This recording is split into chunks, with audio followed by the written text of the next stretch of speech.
نحمدہ و نصلی علی رسولہ الکریم۔ ایک سوال اسلام آباد سے ہمارے پاس ہے کہ یہ جو واقعہ بیان کیا جاتا ہے، کرامت بیان کی جاتی ہے حضور سیدی و مرشدی غوث العظم شیخ عبد القادر جیلانی رحمۃ اللہ علیہ کے حوالے سے، کہ آپ نے ایک برات ڈوب گئی تھی، تو آپ نے اس ڈوبی ہوئی برات کو اللہ رب العزت کی برگاہ میں دعا کی تو وہ نکل آئی، تو کیا یہ بیان کر سکتے ہیں یا نہیں؟ تو یہ حضور سیدی و مرشدی غوث العظم شیخ عبد القادر جیلانی رحمۃ اللہ علیہ کی کرامت ہے، اس کو بالکل بیان کر سکتے ہیں، اور کرامت کہتے ہی اس کو ہیں جو عقل میں آنے والی نہ ہو۔ اور یہ بوڑھی عورت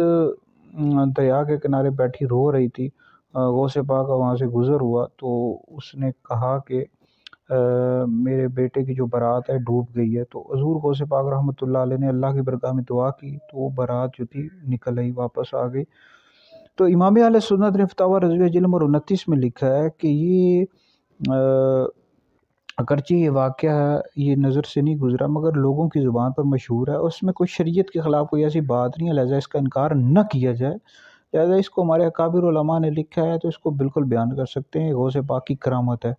تو اس میں کوئی حرج نہیں ہے۔ آپ نے اللہ کی برگاہ میں دعا کی تو وہ برات واپس لوٹ آئی، تو بالکل اس کو بیان کر سکتے ہیں۔